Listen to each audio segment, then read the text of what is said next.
Hello everyone, welcome back. आज हम बात करेंगे स्ट्रेटेजिक मैनेजमेंट में ईपीएफ और आईएफई मैट्रिक्स के बारे में।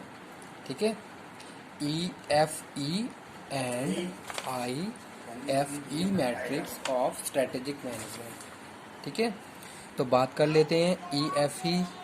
ईएफई stand for external factor evaluation, IFE stand for internal factor evaluation. ठीक है, यानी कि EFE and IFE matrix of strategy management. The main objective of both of these matrix is to help organisation to analyse internal and external environment. ठीक है, ये जो दोनों matrix हैं ये इसलिए काम में लिए जाते हैं या फिर इसलिए यूज़ करे जाते हैं ताकि हम अपना इंटरनल और एक्सटर्नल एनवायरनमेंट को एनालिसिस करें। Strength, weakness, opportunity, threats we have to consider in this matrix. ठीक है, जैसे हम बात करते हैं इंटरनल फैक्टर, तो इंटरनल फैक्टर में हम बात कर रहे हैं किसकी, स्ट्रेंथ और वीकनेसेस की। कि किसी भी ऑर्गेनाइजेशन के अगर इंटरनल फैक्टर हैं तो इंटरनल फैक्टर को एनालिसिस करके वो अपनी स्ट्रेंथ और वीकनेस को रिकॉग्नाइज कर लेते हैं, आइडेंटिफाई कर लेते हैं। ठीक है, उसी तरीके से अगर हम बात कर रहे हैं एक्सटर्नल फैक्टर्स, तो एक्सटर्नल फैक्टर्स में हम बात कर रहे हैं अपॉर्चुनिटी और थ्रेट्स की, कि हमारे सामने कौन कौन सी अपॉर्चुनिटीज़ हैं, कौन कौन से थ्रेट्स हैं, तो वो हमारे क्या है, एक्सटर्नल फैक्टर्स हैं। ठीक है, तो ये है आपका ईएफई और IFE matrix. Overview of matrix. The matrix was proposed by Fred R David in his book of strategic management. The matrix was inspired from स्वॉट एनालिसिस। तो जो भी मैट्रिक इंस्पायर्ड है वो क्या है, स्वॉट एनालिसिस से। ठीक है, स्वॉट एनालिसिस में आपने क्या करा, strength, weakness, opportunity, threats, properly सारी चीज़ों को रिकॉग्नाइज किया, आइडेंटिफाई किया, स्टडी किया।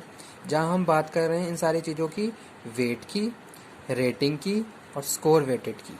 ठीक है, तो ये जो 3 पॉइंट है ये इस मैट्रिक्स के इम्पॉर्टेंट पॉइंट है। ये भी अगर कोई भी, जैसे सपोज आपके पास में अपॉर्चुनिटीज़ हैं, तो अपॉर्चुनिटी में अलग अलग फैक्टर्स हैं, तो उनका क्या वेट है, उनका क्या रेट है, उनका क्या स्कोर वेटेड है। ठीक है, कितनी आप उनको रेटिंग दे रहे हो, कितना आपका उनका स्कोर वेटेड है। तो first thing is collect information about स्वॉट एनालिसिस।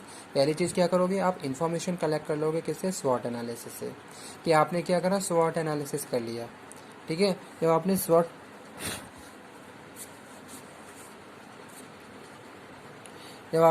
एनालिसिस कर लिया तो आपने वहाँ से बहुत सारी इन्फॉर्मेशन गैदर कर ली।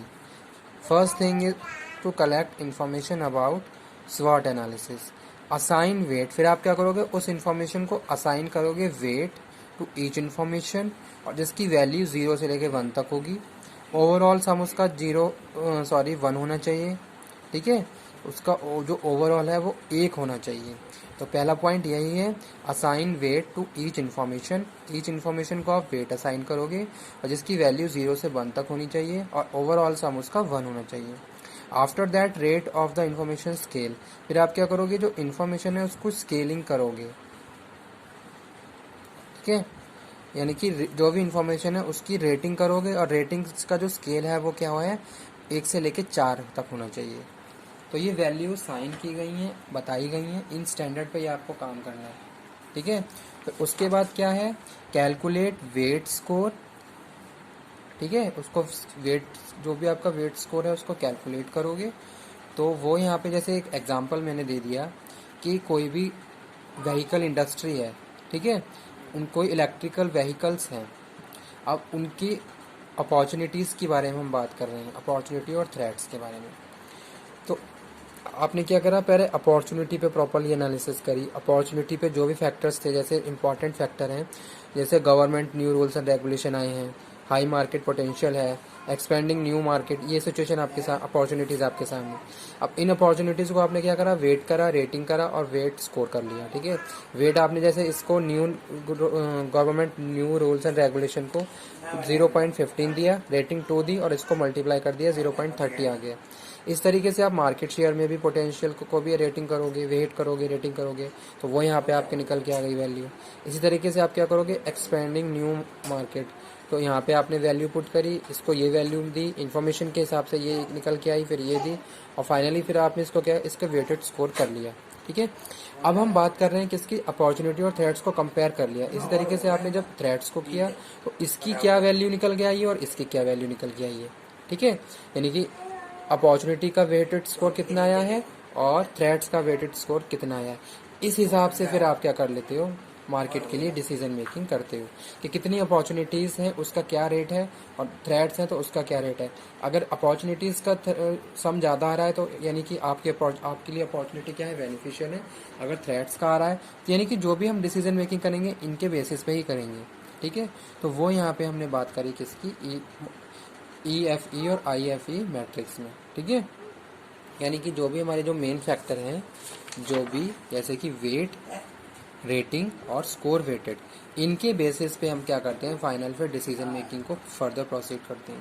पहले आपने क्या करा, पहले आप मार्केट से इन्फॉर्मेशन गैदर कर लोगे और उन इन्फॉर्मेशन को फिर रेटिंग करोगे, रेटिंग करके कैलकुलेशन कर लोगे और फाइनली जो भी आपका सम आएगा उसके बेसिस पे आप क्या करते हो, डिसीजन मेकिंग करते हो। ठीक है, जैसे यहाँ पे हम बात कर रहे हैं pros and cons of strategic this matrix. तो पहला प्रॉज और कॉन की बात करें, ईज टू यूज। ठीक है, ईजिली आप यूज़ कर सकते हो, ईजिली आप अंडरस्टैंड भी कर सकते हो। ठीक है, तो ये जो मैट्रिक्स है वो ईजी है किसके लिए, जो भी स्ट्रेटेजी फॉर्मुलेट कर रहा है उसके लिए। Easily you can use, easily you can understand and this is multipurpose है, किसी भी पर्पज़ के से आप इसको यूज़ कर सकते हो। ऐसा नहीं है कि किसी स्पेसिफिक सिचुएशन में ही आप इसको यूज़ करोगे। ठीक है, और forms only strength and weakness, strength और वीकनेसेस की यहाँ पे हम बात कर रहे हैं। Does not relate directly strategy formulation. और इसका जो कौन है वो ये है कि आप डायरेक्टली इसके बेसिस पे स्ट्रेटेजी को फॉर्मुलेट नहीं कर सकते। ठीक है, एक ही इसका कौन निकल के आया है। Easily replace by PEST and स्वॉट एनालिसिस, और weight and ratings are very subjective. ऐसा नहीं है कि जो रियल है वही सब्जेक्टिव है। ठीक है, तो अगर हम बात करें सब्जेक्टिव की तो कहीं ना कहीं इस बेसिस पे ये जो मैट्रिक्स है थोड़ा कम पॉपुलर है। ठीक है, क्योंकि इजीली हम याद ना तो इसको हम इजीली जो एक्यूरेट रेटिंग है उसको हम ले रहे हैं। ऐसा नहीं है, जो हमने मार्केट से जो इन्फॉर्मेशन ली है उसके बेसिस पे हमने क्या करा, रेटिंग कर दी। अब वो रेटिंग सही भी हो सकती है और सही नहीं भी हो सकती है। तो ऐसा नहीं है कि EFE मैट्रिक्स को फॉलो करने के बाद फाइनल जो भी रिजल्ट निकल के आ रहा है वो सही हो। ठीक है, तो इसलिए ये थोड़ा कम पॉपुलर है और जो स्ट्रेटेजिस्ट होते हैं इसको थोड़ा कम ही यूज़ करते हैं, रेदर देन कि वो अलग टूल्स एंड टेक्निक्स यूज़ कर रहे हैं स्ट्रेटेजिक मैनेजमेंट के। ठीक है, तो लेकिन एक तरीके से जो भी मैट्रिक्स है हमें पता होना चाहिए क्या है। तो आज वो टॉपिक हमने डिस्कस करा, EFE और IFE matrix of strategic management.